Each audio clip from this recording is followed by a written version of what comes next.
Hey, gardening friends. Hope everyone is doing well, enjoying the holidays. If you celebrate any of the holidays, or at least spending time with loved ones, or doing something relaxing to wind down as we approach the end of the year.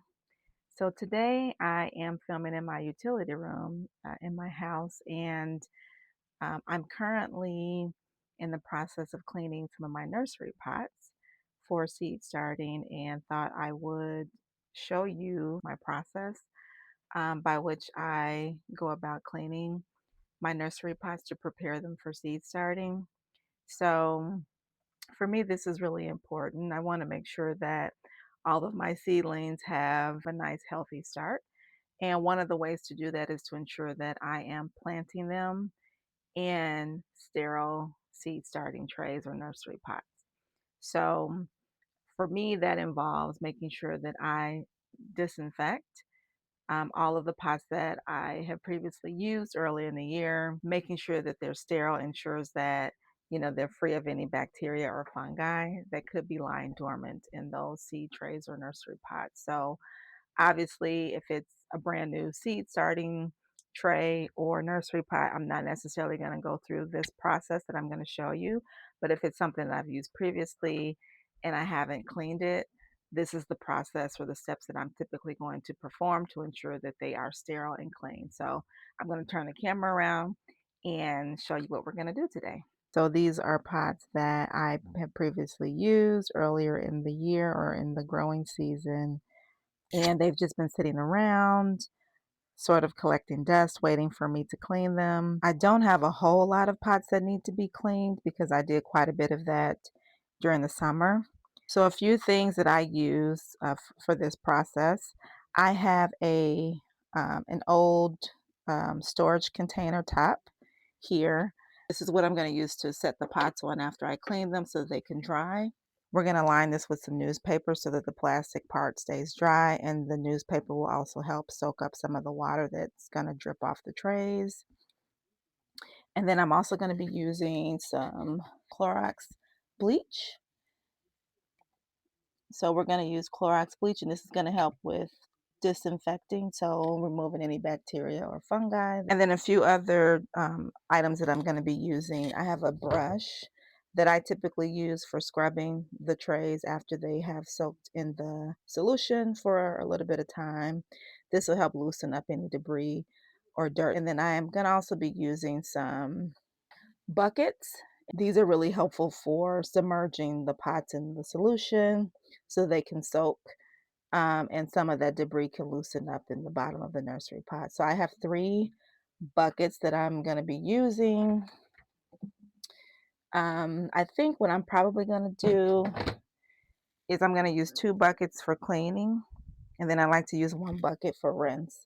So I'm going to fill this bucket up with hot tap water only, and then in these 2 buckets, I'm going to fill these up with water, a couple tablespoons of bleach, and then I'll also add a little bit of dishwashing liquid.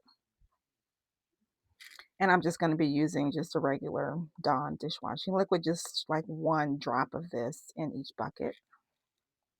And then as far as what we're going to be cleaning today, so I have 4 different types of nursery pots that we're going to be cleaning today. One is these 3-inch pots, which I purchased off of Amazon. Really like these. I'll show you why I like these in a second. We're going to be cleaning these um, 4-inch pots as well. And then I have some 6 cell trays that I'll be cleaning as well. So I have a few of these that need to be cleaned, and then I have a few 4 cell trays that I'm going to be cleaning as well. I like to use the 4 cell trays for things like lettuce and other brassicas like kale, spinach, Swiss chard, things that need a little bit more space to spread out. I like to use the 4 cell trays for those. And then I like to use the 6 cell trays for, the smaller seedlings. And then when I get ready to pot things up, I usually pot them up in the 3-inch pots or the 4-inch pots here. And then I'll show you another items that I'm going to be cleaning today. Or this is something that I purchased earlier in the year that I really love. It's very sturdy. So this is a 24 cell tray that you can use for these 3-inch pots. So they just slip in like this. Isn't that cool? And not only does it hold all 24 nursery pots, but this bottom tray is useful for bottom watering. I'm a huge proponent of bottom watering. So once your seedlings get to a certain level of maturity, once they've developed a root system, it's good to start to water them from the bottom. So I love this because it helps facilitate that. And it's also easy for me to lift all of the cells out, pour water in here. I can, take this out so that I can clean the bottom tray, whatever I need to do. It's very sturdy, easy to transport and move around. It's not flimsy at all, as you can see. So I'll link that in the description box for anybody that may want to take a look at it if you're curious, but it's very durable. I love it. I'm probably going to try to see if they have a similar system that holds a bigger size nursery pots. It's by a company called Root Trimmer. I will link it in the description box for anyone that may be interested. All right, so let's get started. So the first thing I'm going to do is I'm going to fill these buckets up with water. Again, this bucket we're going to leave as a rinse bucket. So I'm going to only fill this up with hot tap water. And then these other 2 buckets, we're going to fill these up with water. And then a couple tablespoons of bleach and 1 drop of Dawn dishwashing liquid. All right, so I have filled this bucket up with hot tap water. And then these 2 buckets have been filled 3/4 of the way. Hot tap water, 2 tablespoons of bleach, and 1 or 2 drops of Dawn dish liquid. So now that we have that, what we are going to do next is just start dumping the nursery pots in the solution. So this part is pretty straightforward, but I'll just demonstrate. So I'm just going to dump them in to the best of my ability. I'm going to try to separate them. That way they can submerge into the water fully. And then we're going to maybe grab some of the larger pots and dump in there as well. Absolutely love these. I've been using these pots for about 3 years now. Still in like really great condition. Like I hardly have any issues with them cracking or anything. They're super sturdy. As you can see, I'll link them in the description box as well if I can find them on Amazon. But I really love those. So let's see, we can probably get a few more in here.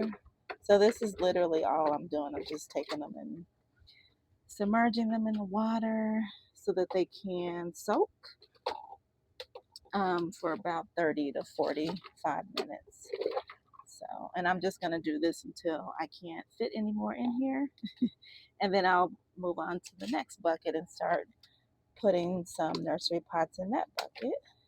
But essentially what I'm going to do is I'm just going to load them all up in here. We're going to let them sit for about 30 to 45 minutes so that the debris on the bottom of the pots can start to loosen up and separate from the nursery pots. And then I will come through and lightly scrub them with my handy dandy scrub brush. And then I'll put them back in. I'll let them soak a little bit more. And then I'll come back and do another scrub. And then I will rinse them off in the rinse bucket. All right, so I've got both buckets pretty full. Now, a little trick that I do, if you notice that some of the pots aren't completely submerged, I'll use my scrub brush and just push them down in the water as opposed to putting my hands in the water. I'm trying not to do that because I don't have any gloves on. So you can use, whatever you have on hand. Push them down, just making sure that they're submerged in the water. I also like to go through and A little scrubbing here and there. This bucket has all the bigger pots in it, the 4-inch pots, so they need a little bit more help getting submerged into the water. And then I like this brush too, because then I can go through it and do some pre-scrubbing. These are really dirty. I've been sitting for a lot longer than some of the other ones. So, but yeah, just push them down. I may need to add a little bit more water to this one. We'll see. But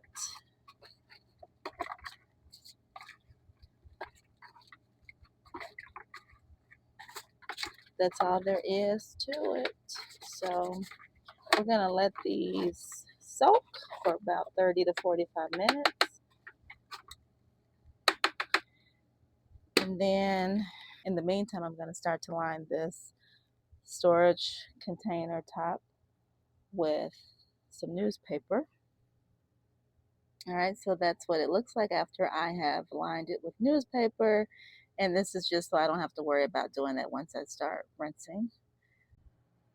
But yeah, this is really a very quick and easy way to wash your nursery pots. It doesn't require a whole lot of time. You can even like wash a few, at a time, small batches, go step away, do whatever it is you need to do, come back, rinse, wash more.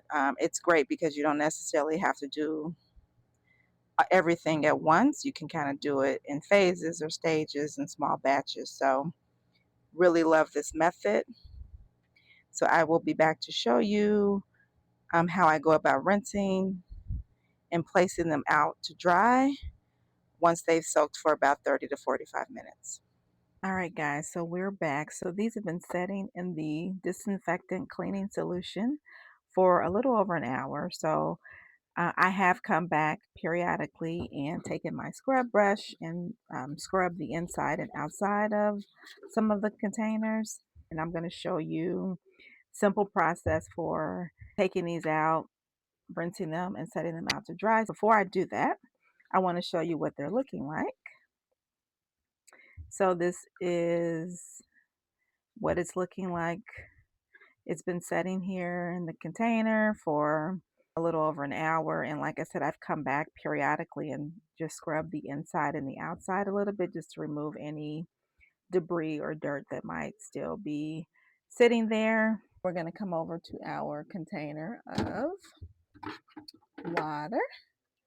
And all I do, and it's still pretty warm, is I put this top over it just to keep all the steam inside. So it's still pretty warm. So yeah, this is all I do. So I do this to rinse, and then I come over here and I'm just gonna set it just like that, and then just repeat the process for the rest of the containers. As you can see, they look pretty clean, no dirt.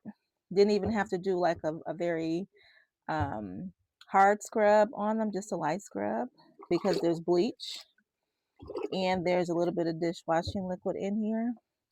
Those both will loosen up the dirt that remains on the containers. And then when you use your scrub brush to lightly scrub, it'll remove whatever's left. So very simple and quick way to clean your nursery pots and seed trays. So yeah, see, it's just a matter of repeating that process. I'm going to continue to do this until this particular bucket is empty of containers, and I'm going to put the next batch in so that those can soak for a little while before I rinse and set them out to dry. So this process will go pretty quickly once I put my camera down. I'm not going to pour out the water in this bucket. I'm going to reuse it because any dirt or debris that might be in there, most of it is probably settled down to the bottom of the bucket. So all I'm going to do is take this next batch of containers, dump it in, make sure that they are submerged in the water, and I'm going to let it sit with the top on for a while, and then I'm going to come back, repeat the same process. So this is what I have set out to dry thus far. I try not to stack the nursery pots. I find that they dry a lot quicker when you lay them out individually to dry. So I'm going to try to do that as much as possible unless I run out of space. So I'll probably have to set out another area for the nursery pots to dry because this one is pretty full and I still have a few more left to cleanse and rinse.